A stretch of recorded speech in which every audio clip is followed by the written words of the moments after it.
My guest today on the 50/50 podcast is Trina Sunday. With over 25 years of experience in human resources, organisational development, marketing and events management, Trina Sunday brings extensive knowledge and a global perspective to her consultancy firm, Reimagine HR. Her work across the UK, Asia and Australia enables her to pioneer innovative HR strategies using unique experiences and extensive networks. Trina is passionate about empowering HR teams and people leaders and building confident and capable professionals who are valued and impactful. She thrives on collaborating with those eager to embrace change and challenge the status quo. Beyond her professional pursuits, Trina values equity and is a member of CEOs for Gender Equity, on the board for the Centre for Women's Economic Safety, and a philanthropist supporting projects that help women and girls. She is dedicated to fostering happiness and success in workplaces and is on a mission to eradicate toxic leadership and cultures. Trina also happens to have a deep appreciation for Cambodia, coffee and champagne, and is known for making bold moves. I hope you enjoy this insightful conversation with Trina Sunday as much as I did. Welcome to 50/50. I'm delighted to have Trina Sunday with me today. Trina and I have had one conversation on the phone. We are now meeting in person for the first time. I was actually struck by your beauty as you came in the door. Oh, wow. Is that nice to hear? Yeah, that's amazing. I'd like to be someone to be struck by my beauty. Sometimes they're struck by my hairdo, so I'm counting that. That's why I put a lot of focus on it. So we organised to have a podcast last week and you very kindly helped me because I was quite literally stupid and set up our podcast right before I was doing a keynote. Sounds like something I would do. You went, you sure you want to have it that day? And I was like, yeah, no worries at all. And then probably the day before, 2 days before, I went, I think I'm going to ask Trina if she doesn't mind moving that. And, of course, she graciously said something like, go and kick that keynote. And I was like, oh, thank you.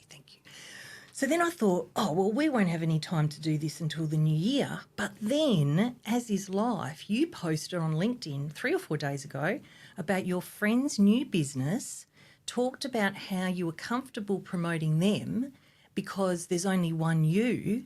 Then I got this energy from that and went, yeah, and there's only one me too. And then I went, right, Trina, let's see if you can talk to me on Thursday. That's what literally happened because I was like, this timing's perfect, man. We've got to, let's have a talk about this. So normally when we do a podcast, I say, hi, Trina, welcome. Tell me about your whole life and we'll start there. But we're going to do it a bit different today. One, because of what you wanted to talk about, which I think will be extremely useful. And two, we're all busy and important and you've got a board meeting to get to, so we're on the clock. So we'll do part 2 if we feel like there's more to talk about. Love a part 2. Yeah, I love a part 2, right? It's like, what else are we going to talk about? So when we were thinking about today, the LinkedIn post made me inspired, and then we talked a little bit before you coming in today. I said, what do you want to talk about? And you said, I want to talk about Cambodia, and I want to talk about how I've always looked at things a little bit differently or been willing, this is how I took it, and correct me, walk by the beat of my own drum. Walk, is that how you say it? Walk to the beat of my own drum. And you said you could even do it when you were younger. Yeah. Which I'm always fascinated by and often jealous of. Yeah. So where shall we start? Shall we go instantly to Cambodia or shall we talk about the little chutzpah that was younger Trina? Probably younger Trina. All right. I think it's probably one of those things where I think I mentioned to you, now I'm in my late 40s, right? I realise that being bold is a gift. When you're young, I had a whole pattern of you're too much, too loud, yes, too over the top. Yes. Just calm down, Trina. Right. Just calm down, right? Because there was an energy that I had to do things and I didn't understand when people said, oh, no, you can't do that or, it's too risky or it's too... So I'm really blessed in the fact that I grew up in a family that were quite supportive of crazy ideas. Yeah, how wonderful. I was a 8-year-old girl riding a 50cc motorbike around from a environmental protection perspective, probably not environments we would ride motorbikes around anymore. It was a while Back ago. in the day, right? Back in the day, I know more now. Of course. Once you know more, you do better, right? That's right. But, things that were kind of a bit left of centre, noting my dad is very conservative. Yes. And my mum's more of the risk taker. Okay. So I feel like I got this balance of I can do anything. Yes. Which I now realise is a significant gift Yes. and privilege. Mm-hmm. I can do anything, but don't be stupid. Calculate the risk. Okay. So it's calculated risk, but that line is pretty out there at times. Yeah, yeah. And so it's taken me on lots of adventures. I love it. I love it. Just have a quick question. If you're on the motorbike, are we in the country in this story? No. We're in the Bogan backstops of Rockingham. There's bush back there, though, You can take the girl there? out of Rockingham, but you can't take the Rockingham out of the girl. But I think, so no, it was just when you had, before mass development though, right? You had these big land, open land parcels that, you could go on adventures, and we would build BMX tracks, and we would build, so we'd do all the things. Yeah. And then I think I had a brother that helped in terms of some of the maverick kind of adventures. Older brother, although I was probably the older kind of, the one leading the charge. Yeah. Quite different personalities. But I think it's one of those things, though, where, and then I did gender-neutral sports, and so I was always surrounded by a really good mix of people. Okay. So adventures were always like, why can't we not, tell me why we can't do that. Yeah, how wonderful. And then I'll prove you wrong. Yeah, how wonderful. How wonderful. You I can't love do it. that property development, Trina. You can't start that business, Trina. Yes. You can't go travelling at that age. You can't buy that house outside unseen. Yes. It's like, yeah, I can. Yeah. Calculated risk. Yeah. You couldn't be singing more from my hymn sheet. And what I love is that I'm curious. So you had a mum that was supportive of that. You had your conservative dad, but obviously not getting in the way, just adding the balancer. Who was saying to you can't do it? Everybody else. Okay. Everybody. I think the only time my dad said, maybe sometimes when I look back at it, actually, I told my dad some things after I did it. Okay. Skydiving, called into his work and said, hey, just jumped out of a plane. Oh, no, that was bungee jumping. But there were things where I had a fear of heights, right? Yeah. So I'm kind of built to meet that head on. Scared of heights? Well, let's do all the heights things. Yeah, right. Let's jump off, buildings or off towers and out of aeroplanes and see if that fixes it. It doesn't, just quietly. Yeah. Skydiving wasn't too bad because the ground wasn't coming at me quite as fast. But will I ever bungee jump again? No. When I went bungee jumping, I realised on the ledge that the string doesn't gently guide you down. You are jumping into nothing. Yeah, free fall. Free fall. And at the end of that, the cord hopefully stops. Hopefully. That was a late realisation as the fellow, I think, pushed me in the back. I think I felt a hand as I went over the edge. Pretty sure that's inappropriate. But he didn't know, right? These days he probably wouldn't have done it. No, probably not. But I think it's one of those things in my bungee jumping video, I'm screaming. And then it's the realisation where I'm not sure if the cord's going to kick in and I stop screaming, and you can just, the utter fear is actually the silence. The terror. And I'm the like, silent terror. Jeez. Where did you jump? Oh, just at Adventure World. I was going to say, was it the Adventure World one? And then it was travelling, doing kind of different canyoning type things. Also wouldn't do that again. So you mentioned a few different ways you took risks, and there's obviously a lot in the story, like a lot as you grew up. I, of course, did my research as I should and looked at your degrees and what work you'd done and everything else. Boring. You've actually raised a useful point. I was just saying to Danielle before we started today, I said, we don't have time to go through Trina's backstory. And I said, actually, I think what we might do from now on is do a little bit of a different thing where I intro the person's backstory, like as a preamble, and then we get into the juice. Get to the juice. Because that's what we're doing today, right? We're going to get into the juice, and we already have. So you've got this chutzpah. You're like, I'm going to live, man. No one's going to stop me. Mum's going, you can do it, baby. And then everyone else is like, no, you can't. You're like, shut up. I'm doing it. And then should we leap to Cambodia, or did other adventures get you to there? What happened to get to this bigger adventure? Yeah, I think because it's quite interesting, right? Because some of those bold moves are me running at things because I want to go there. Yeah. I think there's an element with the Cambodia thing where it was running away. Okay. And so I think, there's always this kind of moment, and in the coaching work I do, it's kind of like, it's what are you going to, are you coming out of a place of fear, or are you coming out of a place of aspiration or inspiration? Yeah, how interesting. And they're quite different journeys, you know, or are you just stupidly ambling through life and then just praying on a whim that things are going to work out? That's what most I did a of bit us of that are doing, too, aren't just we? quietly. I did a bit of that as well with wine. But I think, you know, I think they're quite different things. But I'd done, you know, and I think I was kind of just really fueled by, I was doing a property development and I'd had this whole really patronising experience of going around to builders and having these, you know, stale male building brigade kind of put their hand on my shoulder and just do this. Oh, you don't need to worry about that, love. We take care of that. And I was just, you know, when you're like driven really purposely around being a pretty cluey person. Yes. You kind of, you know some stuff. Yeah. Know what you want. Yes. And then you have this patch. So I think I was doing that property development at the same time as I was then in a really toxic workplace and getting very disillusioned with my work as a HR professional. And then I had been volunteering in Cambodia for like years. I purchased extra leave and I would go volunteer and wield paintbrushes and do all sorts of things every year. I'd always purchase leave and then gone and done something pro bono or philanthropic or something voluntary. How did it first come to play? How did Cambodia first come into play? Travelled there with a boy. Okay. And just backpacking. You know, I was backpacking through the region, Yes. Thailand, Cambodia, Vietnam, and just fell in love with it. Fell in love with the people. And it just kind of, I was going to say bewitched then. That's not a word I think I've ever used in my life really. But like it did. I was kind of spellbound. Yeah. And I couldn't get it out of my head. And so it was kind of within 18 months of that I started volunteering, doing different things, going back.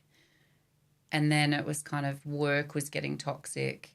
I needed some soul food and I knew that my Cambodia stuff was always rejuvenating me. Do you know what I mean? Like I always came back so grounded and grateful, and you can't get caught up in your own bullshit. No. When you go to countries where people are literally joyful and have nothing. That's it's right. like, no, you don't get that right to complain about that. First world problem. Two things. One is, do you remember the shock of coming home after being in this cultural place? I've never been to Cambodia. I don't know Cambodia. But when I come back from places that have often a lot less money but a lot richer cultural heritage, when I first go into a shopping centre in Perth, have you ever had that experience where you go, oh, my God, like this soulless environment? Do you ever find that?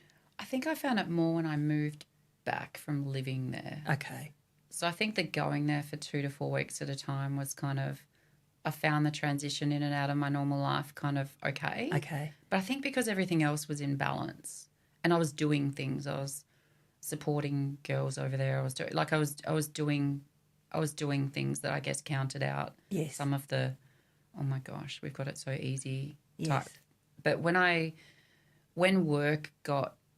started to lose myself in the work context, I only reached out to do pro bono consulting. Yes. I in no way planned to move to Cambodia. I was just like, I must be able to use my, you know, superpowers in a more constructive way and be more impactful than, you know, hitting maintenance teams or volunteering. Not that I'm built for that, by the way, but I can learn things. I can do things. Yeah.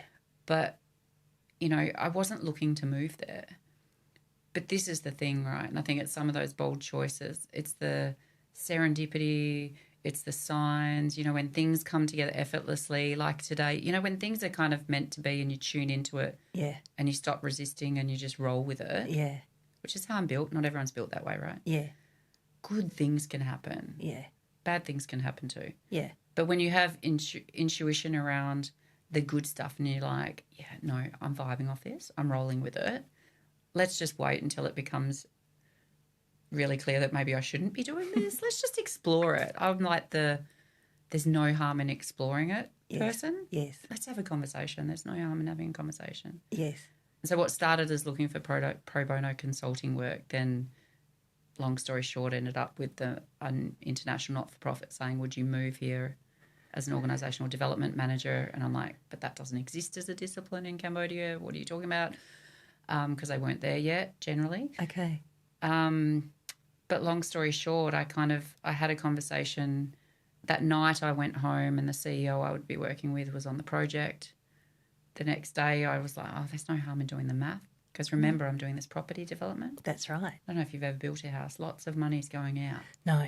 Lots is going out in big sums. No. I have watched grand designs, so I feel the fear. Yeah, okay, my sums might not have been that grand, but, and this is one of those moments where I was waiting for my dad in this moment when I was like, I think I might have accepted the job, though, before I told my parents just quietly. Okay. And it was between that conversation of talking with the CEO. It was 5 weeks later I was living in Cambodia. Okay. Still building a house with lots of money going out and dropping my salary to, 30% of what it was. Okay. So when you've done the bank sums based on, but I'm like, I reckon it'll work out. I reckon it'll work out. Yeah. Let's just see how we go. Yeah. But, yeah, I did the math for 2 years but stayed for 4. That was probably a foolish decision, but let's roll with it. Right. And I wonder if it was a foolish decision. We'll get more into that. I'm curious about the toxic role. So you've got this joie de vivre, you've got this let's do it, let's try it, I relate, I love it. The toxicity, did it come from the environment of the business? Did it come from who was leading you? Was it a combination? And I've seen it impact people who would normally have a great lust for life where they start to lose their lust for life. They start to question themselves, get less confident and get a bit confused, and none of it's about them. It's the environment they're in. Yeah, and that was me. So it's situational, and this is the thing. And as someone that does this for a job in terms of leadership development, changing the culture of organisations, but I'm a straight shooter, right? So the problem I have in a values alignment is if I'm working in an organisation where it's BS and you can tell it's BS and it's lip service, and you've got leaders that are saying they want to improve environments, change the culture, be great leaders, and you know that it's a lie, I find that a very difficult environment to be in. And so I talk with people I work with around, well, it's got to be serving you, right? Like, on what level is it serving you? And at the time it was like, I need the money, I'm building a house. Yeah. I'm trying to adult here. Like, there's bills to pay and stuff. Yeah. And we all have that, right? That's the reality check. And I'm really quite cognizant of the fact that not everyone can just pick up their life and choose to do what they want to do. Like, that's not reality for most people. Yeah. But I was a single woman at the time, no family, no dependents. Yes. I could choose to do it. Yeah. And so I did. But that environment was what pushed me, not necessarily to Cambodia, but it pushed me to look for something else to fill the gap. Yes. That was the soul destruction that was happening in that environment. Yeah. So poor leadership, no authenticity. Yeah. And people being harmed in the process. And you start to doubt your own capability and your competence in it. And I was like, no, this is not cool. I'm losing my way here. But I was just really lucky as well, though, that I had, we were going through profiling and things, and I met with a coach who I said, I need you to debrief me on my results because I don't recognise this person. And she broke all the coaching rules where you're not meant to tell people things, and was quite explicit in telling me to pull my head in and ask me what the hell I was doing. And it was like because I was very articulate. Yeah, because I think in that conversation I was describing myself as I love to do this and these are the bold moves I make. Like I was telling like what we've just been talking about. That's me, right? Yeah. And I was talking about all the hopes and the dreams and the wishes and, all the things I wanted to achieve in life kind of thing. Yes. She was just like, what are you doing? What are you doing here? Yeah. What is wrong with you? Yeah. All right, calm down. Yeah, yeah. Look, I'm a straight shooter, but listen. But that's what I needed because I was like, okay, it's not me. Yeah. Or it's not just me. Yeah. There's always an element of self, in any situation we're in. Yeah, of course. But it was just that external lens of going, it doesn't even matter whose fault it was. The environment was not right for me. Yes. But interestingly, I didn't choose to look to change the environment. I just was looking for some soul food to help me cope in the environment. Yeah. But could you have changed the environment in terms of where you sat? Well, and that's the challenge, right? That's what I'd been trying to do for a couple of years and was just being beaten down. And it's, you know, you don't always see it when you're in it, right? Yeah. And then I moved to Cambodia and people would see photos of me or, you know, living the tuk-tuk coconut life. It's pretty, you know, cocktail hour daily. Yeah. But, you know, and people are like, oh, my God, like you just look so alive. And I'm like, what did I look like before? Yeah. Went back and looked at photos. I'm like, oh, my goodness. Yeah. I'd lost my spark. Yeah. I had definitely lost my joy. Yeah. You know, and it was playing out in health. It was playing out in, you know, because I work a lot. I've always worked really hard. And that's the thing. I've got that from Dad, and I've had this belief system, which I'm actually trying to challenge now. Okay. Around you have to work hard to be successful. Yes. In my parents' generation, that was the advice that is pretty dominant. Yes. You've got to work hard to be successful.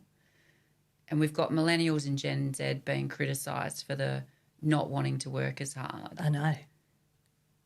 Inaccurately, that being called out as laziness. It's not laziness. That's smart, It's mate. clever. They've watched their parents or their grandparents work themselves into the ground and be miserable. Mm-hmm. Why would you want to do that? Right. So so this is where in the work that I do in organisations, like I love that mixing pot of, well, no, we've all got something to learn from each other's perspective. Yes. So if you lean in and have the conversation around, well, why do you feel that way? Like, talk me through it. And if anyone actually asked, it's pretty insightful answers you get from different generations around why they think the way they think. Absolutely. But lots of people don't ask. No, and I think there's a challenge. I think older generations, in my experience of working with them, when these younger people come up and don't have the same drivers and particularly don't have the same fears, that's a real trigger for people who have always worked hard, climbed the ladder, really sacrificed a huge amount of their life to get where they are, and to have a young graduate or young person say, oh, no, I don't want to be partner. Looks like it sucks. And the partner go, I've just spent 30 years getting this you're meant to want it too. So it's not just openness to the younger generation. It's really challenging, I think, people's life choices, and they don't want those challenged. So it's much easier to say the new generation's lazy because they actually are clever. Yeah, and I think when you unpack that as well, and when I've talked to, I don't generally do a lot of work with law firms, but I've dabbled, dabbled in there as a consultant. Yeah. But it's like when you get to the core of it, they resent it. Yeah. They resent that they don't have the same freedom, that they have made those choices that have had them trapped. Yeah.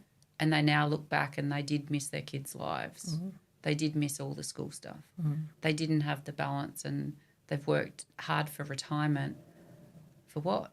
Lots of people retire and then life doesn't go to plan. No.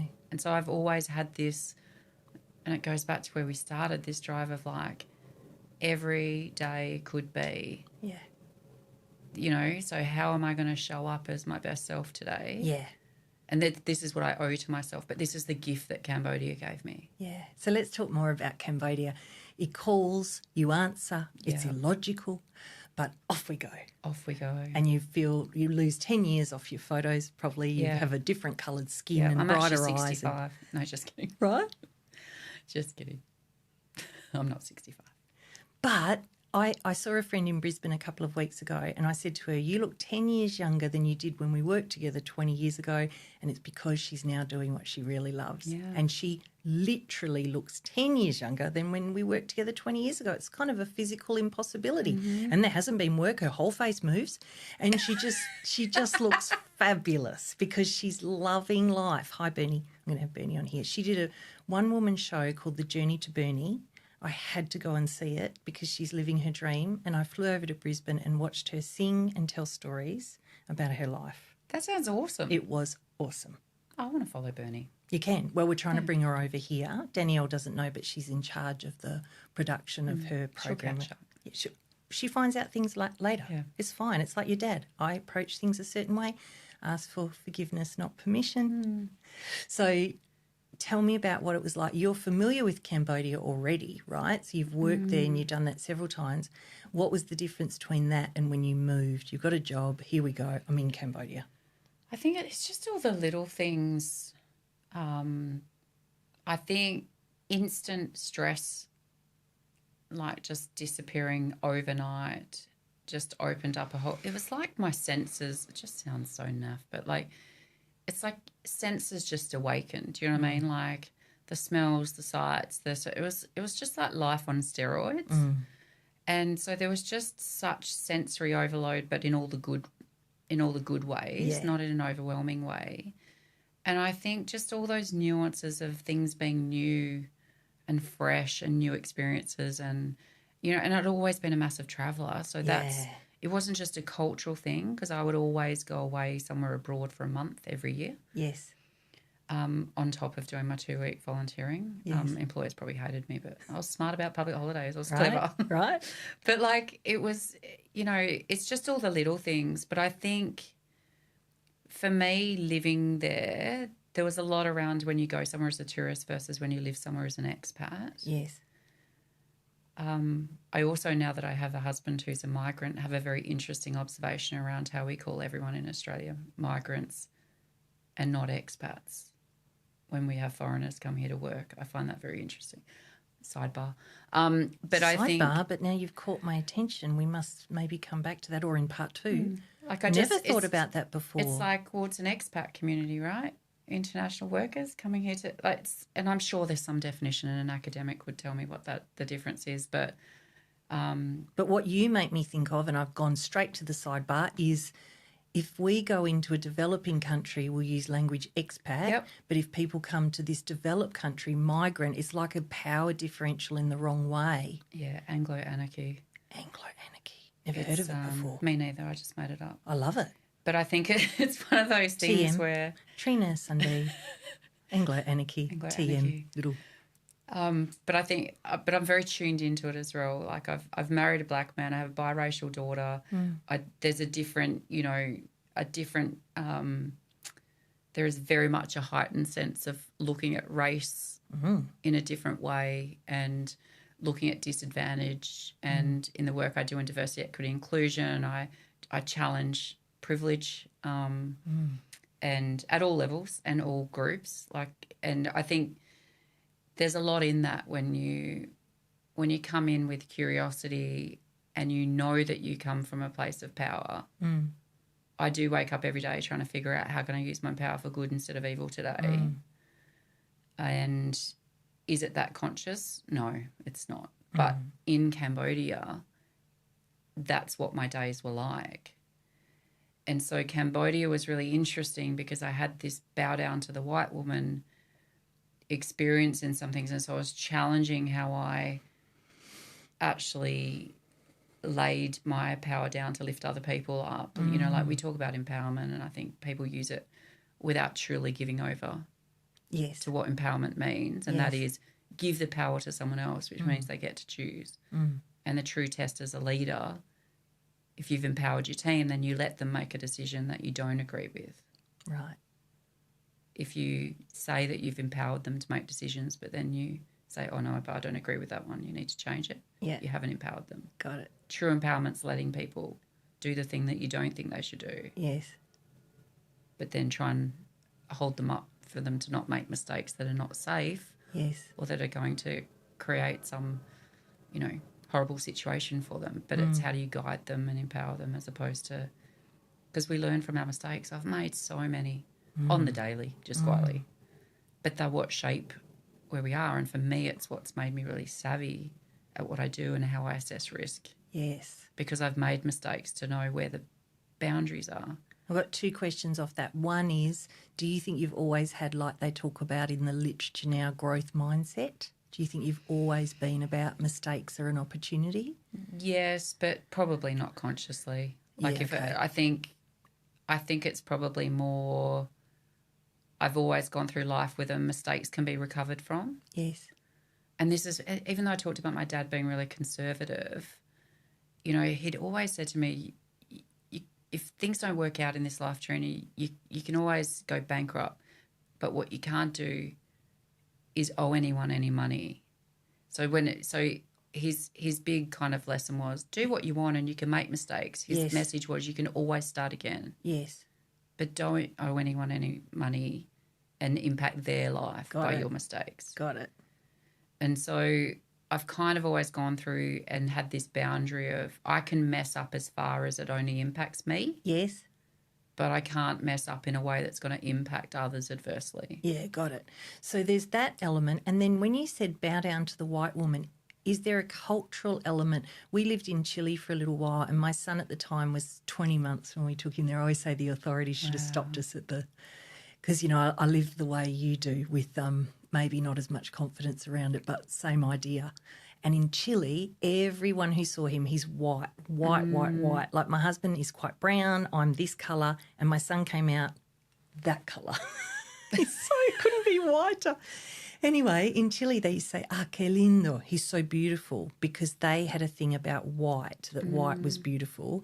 When we moved to Peru later, they would say, que blanco, he's so white, because they didn't have the same admiration of white. Was it a thing in Cambodia? Was it a thing around the actual skin colour that you had? Was it a historic thing? As you know, I know little about Cambodia apart from atrocities. What was it that had them prone to that? I don't think it's a skin colour thing. I think it's the situation internationally we've created around how we've responded to the genocide. Okay. So the Pol Pot regime and late 70s, right? So in my lifetime, just. Yeah. You know, you've decimated most of the country, all intellectuals killed, artists, anyone with free thinking, a threat to the regime. So our solution internationally for that was international aid organisations, right? So you send in the Western world to help pick up the pieces. Problem is they're still there. And so I think part of the challenge is when you go in and in some respects take over. Now, there's elements of that, and it's not my right to talk about Cambodian history because I'm not Khmer and, you know, it's through the lens of my eyes, do you know what I mean, and my understanding. But at the same time, I think what I see is a phenomenal strength in Cambodian professionals that should be driving the country. Yes. And now I don't understand why there's so many international aid organisations that are there in such dominance. Right. You know, and it comes off the back of, because I'm doing a Cambodia experience next year, so I'm really excited, right, because I've got 8 women. There's a group of 8 of us going to Cambodia to do this, you know, work over there. But a lot of it is because what I've talked to the group about is like 60% of the population's under 25. So if you think about that for a second, it's like 60% is under 25. If you are my age, you had no mentor in a workplace. No. Because they didn't exist. No. So your only examples that you learnt from before the internet and YouTube were the international aid organisations. Yeah. Or the people, because there were no skilled professionals left. Yes. So if you're in your late 40s, you're now probably running the country, but you've never had lived examples of leadership or... Now, that's not to say there's not phenomenal strength there, but there's strength there because of development or international study or, you know, just incredible networks of people and opportunity. Yes. But it's come from outside. Yes. Because it's had to, yes, in some respect. But what you have is this really interesting space where I'm like, we got to level up our Khmer brothers and sisters and get out. Yeah. Level up, get out. Take our tourist dollars, get out. Like just, you know, but it's, you know, I met my husband there and he didn't get why there were so many, because my husband's African and it's like he couldn't get why so many white people would want to move to Cambodia. It's like, you've got it so good, like in your country. But he'd never been to Australia when he used to say this, right? Yes. Then we moved here and he still didn't get it because he was like, why would you move to Cambodia when you've got all this and you've got all this open space and it's clean and it's just, you know, healthcare and roads, you know, like he's like, but now that we've been here for 6-7 years and we work our butts off to try and create a great life for our family. Yes. He's like, I get it now. And that lifestyle keeps the expat community and the aid community really big on the ground there. Got it. So do you think there's an element of not thinking the way you're thinking in terms of the expat community, not thinking, hang on, the time has come, but also they don't really want to get that the time has come because then they can't be there anymore and they're having a good time? I think there's a bit of both. Like I talk about with Cambodia, the hero to zero factor. You've got people that go there. There seem to be extremes, although if I say that, it's like, where am I on the extreme? Because I'd never call myself a hero. But like it's one of those things where you've got people that go there very altruistic reasons. Yeah. Go to help very selflessly to do what they can to make lives better for other people. And then you have predators, opportunists, people that go there for very self-serving interests. Some of them are abhorrent. And you're trying to figure out, people might not be at that end of the extreme, but the question is, are you going there for something you need, which is what I did though. So let's be honest here. Yeah. I went there because I needed something at that time. Yes. So I'm not a purist in this. Yeah, right? you're like aware, I'll always you're like aware. straight around my reflections of these things, and always happy to be called on it as well if it's a blind spot. Yeah. I invite that in. Like I said to people, like if I'm speaking from a place of arrogance or like, but I want to learn. I always want to learn and grow. Yeah. To your point around growth mindset, I just probably wouldn't have labelled it that way. Yeah. But you don't always see it when you're in it, right? Yeah, but the that's reality is I went there intellectually to make a difference, but emotionally to heal. Yeah. Did I know that articulately at the time? Probably not. Yeah. Was there it's awesome, your self-awareness around your drivers is awesome. The fact that you had an emotional need, was there a negative for people there from that, or was it just actually a nice bonus from having made that move? It's a good question. I don't think anyone would have seen it. No.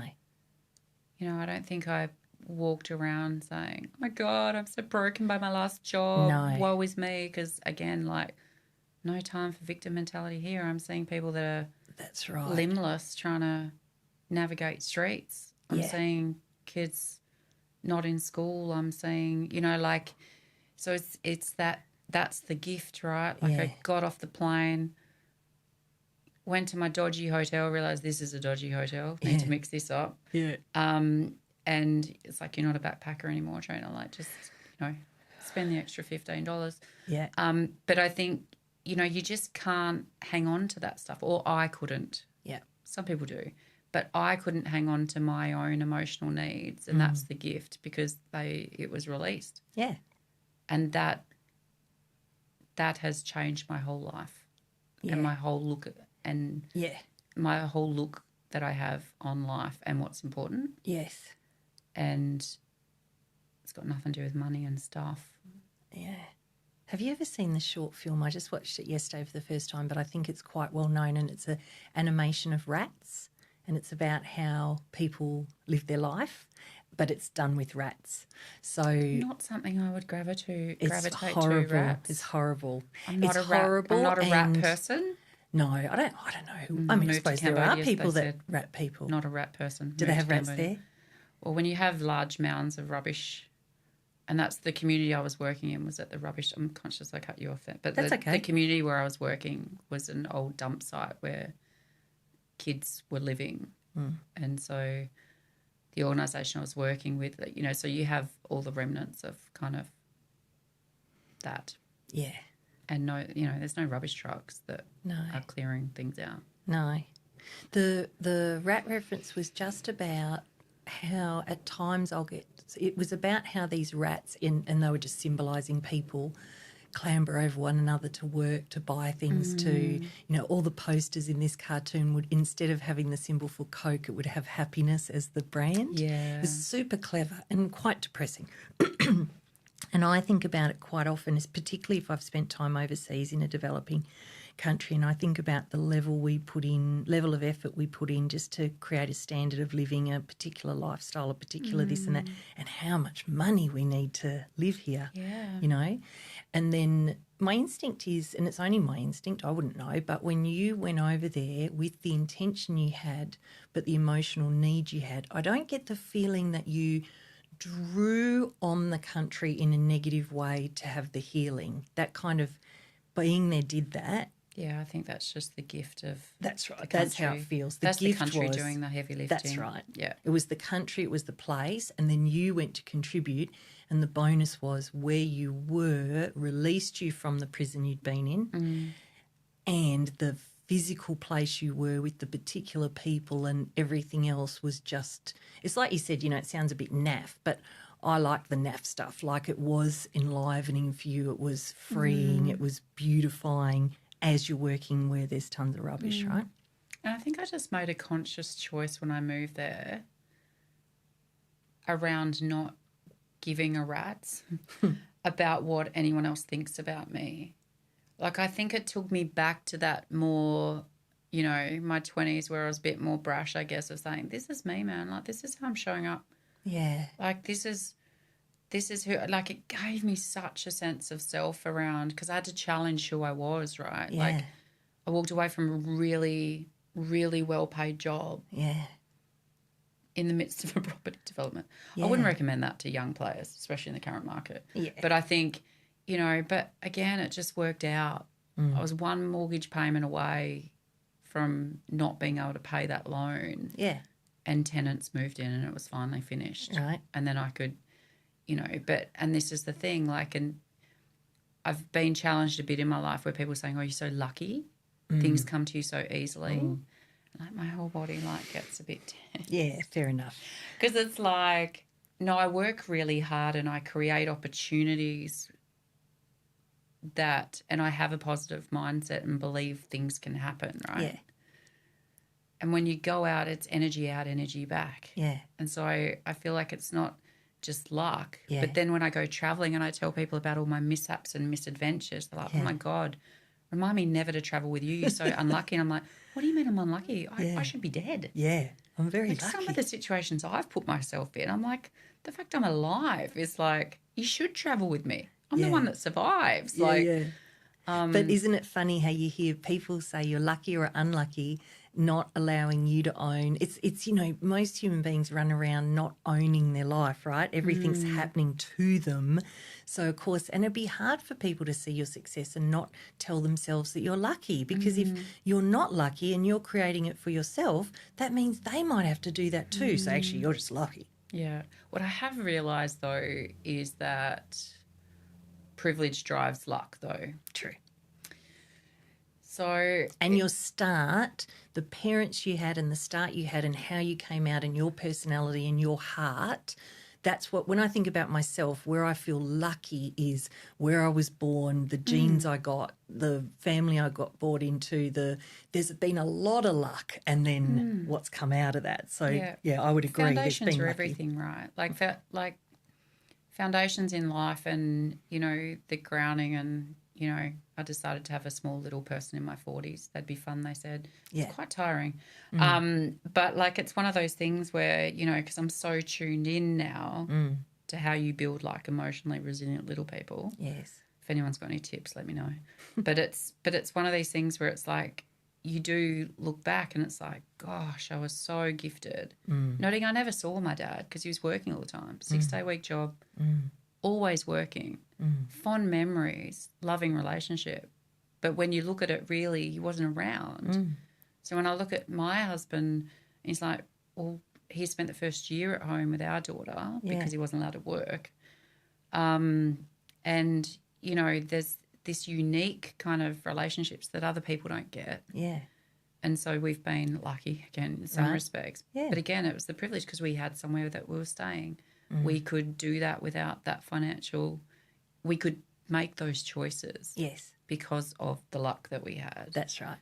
And I think people are scared of the P word though, right? Like I have some really interesting conversations around privilege and people freak out. Yes. And it's like, but you've just got a head start. Yeah. Like it's just looking at it like you've got to acknowledge that you're starting a bit further ahead than other people. If you call it – use whatever language makes you comfortable. That's right. But at the same time, get a bit uncomfortable. Yeah, and it's what you just don't have to consider. Like, I was born here. I'm white. Was very middle of the road. Never had to deal with any kind of. Probably the worst was redheadism. It's not very hard to deal with, right? And luckily, I had some sort of eye colour and not too many freckles, so I escaped some of that stuff. But nothing, right? Nothing.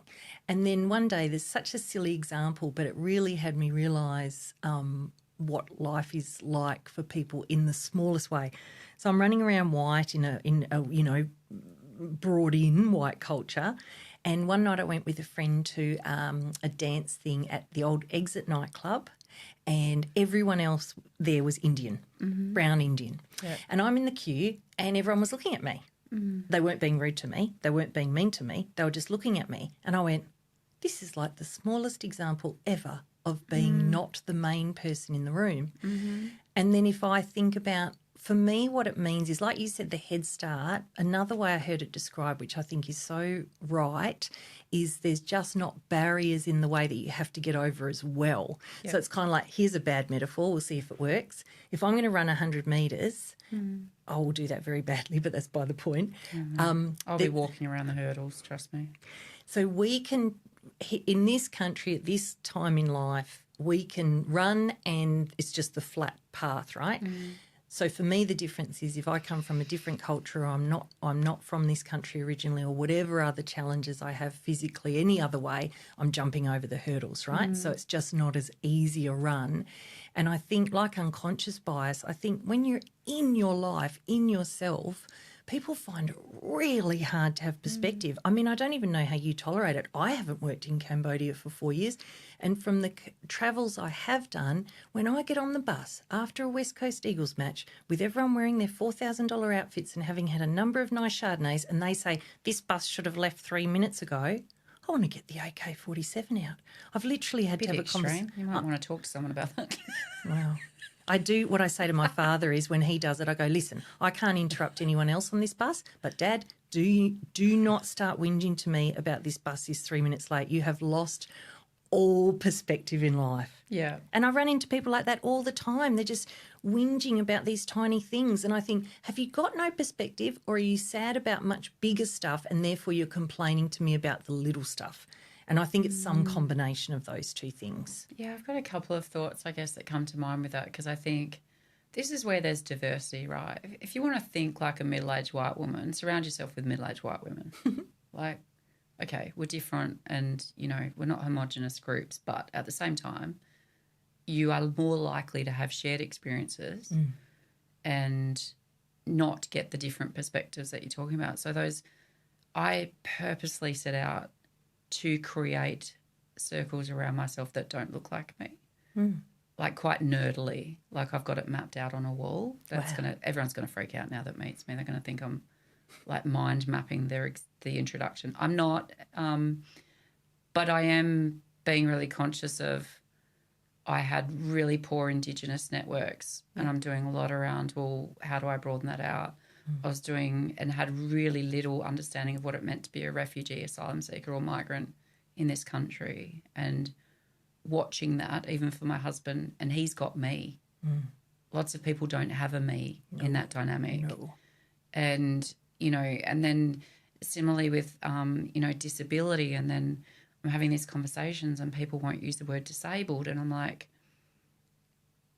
you're making it in your mind politically something about political incorrectness. You just have an uncomfortable feeling around using a word because it's something that you don't want your brain to go to a place of having to actually see people who are different to you and their challenges, and then maybe have to think a bit differently about how you show up in life. And I think so it's easier for us just to keep it all a bit vanilla. Oh, absolutely. Because, that's not going to hurt anyone, is it? Where I'm like, put all the stuff together, put the rocket fuel of shakes together and see what comes out. Could be amazing. Well, it should be. And also at times a bit trickier. Probably should have made a rocket fuel reference. That's probably Rockingham coming out. But I said I was going to shoot everyone with an AK-47, so you're pretty safe. Good company. Whatever you hit. Let's go with health shakes or something. Right? But what do you think, where do you think it came from? Trina before Cambodia, Trina in Cambodia, Trina who marries an African migrant and has a biracial daughter. Where did the love and passion for what can come from diversity come from? Because most people of our colour and age are not thinking this way. They're not actively thinking, who else can I hang out with, you know, who's a bit different from me? Yeah, it's a great question because I don't know that I've sat back and reflected on it, but I think it's a cumulative effect. But I think it's cumulative, and I say that based on how much travel I've done and situations I've put myself in where I've seen people, I guess, at disadvantage or advantage, you know, like where there are countries that are just so phenomenally inspiring and have got their shit together in a way where it's like, I want some of that. Which countries are they? I think just, you know, like the energy and the flamboyancy of like the South Americas or, you know, like there's just this reckless, you know, there's prudish people that are like, oh, you know, women at the beach and the G-strings. I'm like, man, like just own who you are. And this is the realization, I guess, and it flows into my work. It's like you realize it's got nothing to do with the person that's being criticised, right? It's all to do with the insecurities and the fear of the person that's saying the words. That's right. And nothing's ever to do with anyone else, and that's why right? they talk about the mirror, right? Put a mirror back on yourself because that's where ugliness comes from most of the time is our own thoughts, not actually what other people are doing. And we just make it about them to make it easier for us to live with ourselves. Of course. But I think it's cumulative. I think that every experience and everything I do continues to just add different lenses. And I just have a thirst for learning and storytelling. Yes. And talking with people. I love people. Yeah. And love people. And I love hearing people's stories and what their life's been like. And I lean in so genuinely because I'm really interested. Yeah. And I think it just all just adds and adds and adds. And like every year I feel like I'm a different and more elevated version of myself. But that's because I'm seeking to better myself. I think that's shifted a bit now. I'm a mum too, to be honest. You think I feel it's got a responsibility stronger? to actually get my shit together and actually be a good example. Yeah. And so my risk profile's changed too. Would I go jump out of an aeroplane now? I won't because I think about the fact something could happen to me. I know. I have these the same irrational thoughts around, you know, should we be on separate planes just in case something like just. I don't know if that's irrational. When I go up to site with my husband, I try and make sure we're on separate planes. Like it's, you know, especially, light aircraft. But I think risk profile is also different. But I think, you know, you just don't know what's going to happen. And I choose to try and show up as the best version. And I get it wrong a lot of the time. Yeah. And this is the thing, right? I think we're really terrible at acknowledging the mistakes that we make and how we can, you know, but I'm a bit of an empath, right? So it's like what's challenging for me is I take on everyone else's emotions. So working in human resources and when I was in house for a long time and had lots of stuff, you know, and, you know, I won't go through all of it because it can be quite triggering, content warnings, but I think there's lots of stuff that, you know, and same with Cambodia, like you can't unsee things. No. And so you kind of have it as part of you and then, you know, there's work and there's girls I support. There's a piece of my heart that will always be in Cambodia. But even now, like there's an emotional space I'm in because there's some stuff going on there that's not, and I can't fix it. I can't fix it. And the hopelessness is really hard. I find it really challenging. And then I have to be quite aware of when I'm going to that place because I will play things over and over and I'll be like, you know, analysis paralysis around how can I try and shift this. Yeah. Like And I'm a when fixer. you can't. That's what I was going to say. The built to word be I had in fixer. my mind, you're a doer. Yeah. So you're a doer. When you can do stuff, that's okay. But when you can't, the pain of that, realising what needs to happen, I can't do anything about it. There was a term I heard and it was the same with when you're in the toxic business, ceaseless striving, where you can't do anything. Yeah. Yeah, it's a term for when people get stuck in, you know, the cliched Stephen Covey circle of concern and you feel like I should be able to to do something. So you keep trying. I've had this experience in my life too, and it's called ceaseless striving, and you can't get to the solution, but you keep trying. It's exhausting, upsetting, and at some point you have to go, like you did in your toxic business, or now as you try and manage what's happening for you emotionally around what's happening there. Okay, what can I do? Can I do anything? I'm going to have to keep putting this aside until I can actually think, what can I do? Because you use up so much energy on something you cannot impact. But is it good that you've still got it in your heart? You know, maybe the fact that it's still in your thoughts. Couple of things you said. I had a baby when I was 40. He's 10 now. And I can really get what you say about the illogical. I don't think of it so much as illogical. I think about it as the primal part of our mind going, we now have offspring. I don't know if this shifted for you. I used to be scared about me dying for me, and now it's pretty much 100% about for Sam. I can't die because I've got to look after Sam. Even though I like my life, right? I want to be alive for me, but that's not the main driver. Yeah. I've got a pterygium in this eye, and to have it taken out, I need a general anaesthetic. And I thought, it's not serious, it's not impacting my vision. He's still too little. I won't have the general unnecessarily. It's interesting, isn't it? Yeah, because you go, I've got to keep alive for this kid, right? And it's one of, you know, and it's just culturally, you look at it like, because my husband would say, you know, you can't just have one child either because, but it's like, but why? And it's like, well, because they might not all survive. That's right. And I'm like, what a terrible reason to procreate, like that it's about backup plan, you know, like culturally there's, but again, that's privilege response, right? Like it's that's coming from a, you know, country that doesn't look after its people. No. And, you know, it's tough. Yeah. And so, you know, it's that lens, it's quite humbling. Like it can be quite humbling in terms of, but the risk profile stuff's just so different. It's like I can't leave her behind. But it's not, but I do find it stressful. And so I need to find a way of being more zen with it because... About the things you can't impact or about the commitment to your daughter? Yeah, it's just what that risk profile looks like a little bit in terms of, you know, not doing or taking risks that are going to... Again, I talked about, I guess, right? It's probably just an extension of that, me not taking risks that are going to impact others. Yes. So it's irresponsible for me to take a risk that's going to impact her life. That's right, because it's probably the same lens, just a different. It is actually. It's the father lens which you took on as your own value, understandably, and of course it applies to her, and it would actually apply more to her than most other human beings, right? Yeah. So there's looking at that element, and then there's looking at for yourself, your drive, your doingness.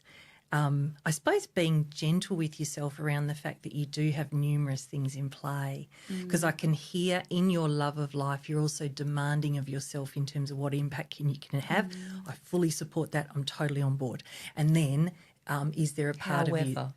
However, and we don't say but, because that, right? But you know what I mean? Like, no, there's absolutely. a little bit of that, right? There's a little bit like you can be all these things, but I can hear that it's all right that you do think about your daughter more, or you can't impact things you want to over there, because nothing's going to stop you. Like, you're still going to go 1,000,000 miles an hour. Yeah, and I think that's part of the challenge, right? Because I'm built to go 1,000,000 miles an hour, and other people are like, whoa, yeah, what's that?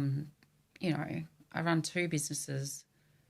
You know, they're busy. We work a 6-day week. Yeah. You know, little person. Yeah. It's, you know, there's lots going on. And so is the balance there? No, not really. Yeah.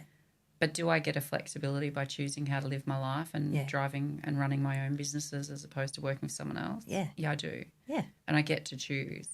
And my quest for trying to make as much money as possible, yes, which I used to have a real problem saying out loud. Yeah.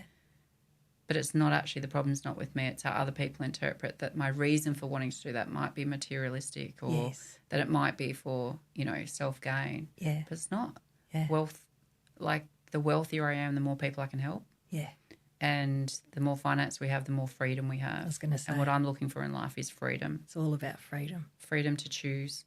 I want my husband and I to be able to choose what we want to do. Yeah.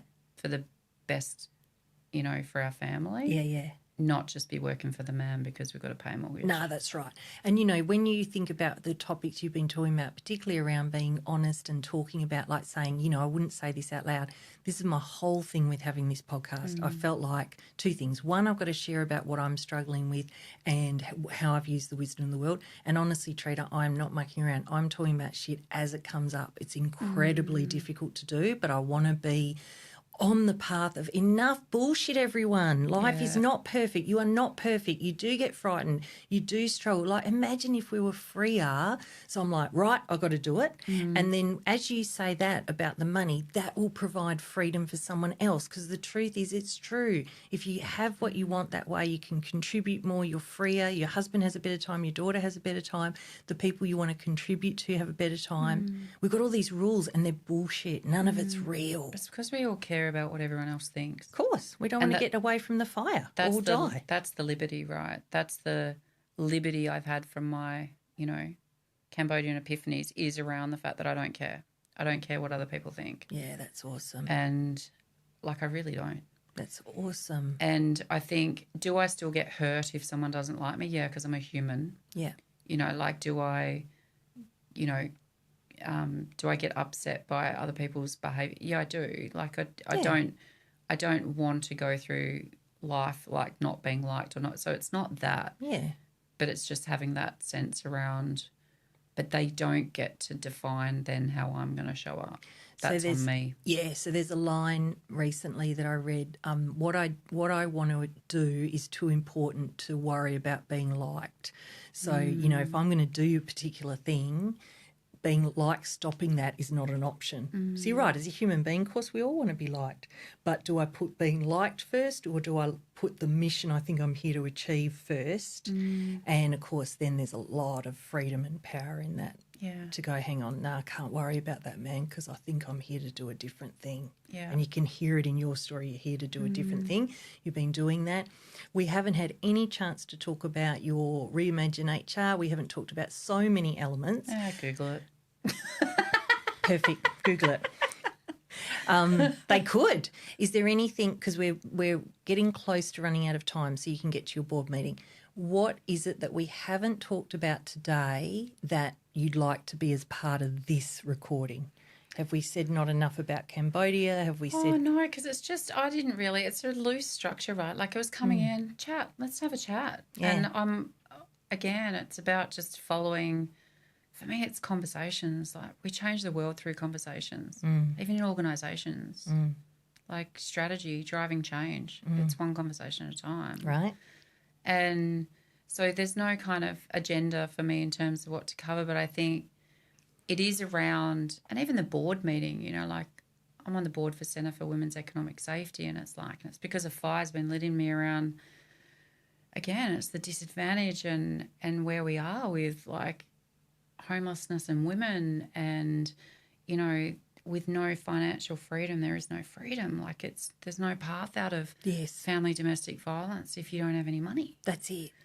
And so because I'm a really practical person, and that flows through my business and how I like work with organisations, like it's about being pragmatic, right? Like none of this best practice Big Four consulting agency, like cookie cutter stuff. It's like, how do we lean in and figure out how we can help? Yeah.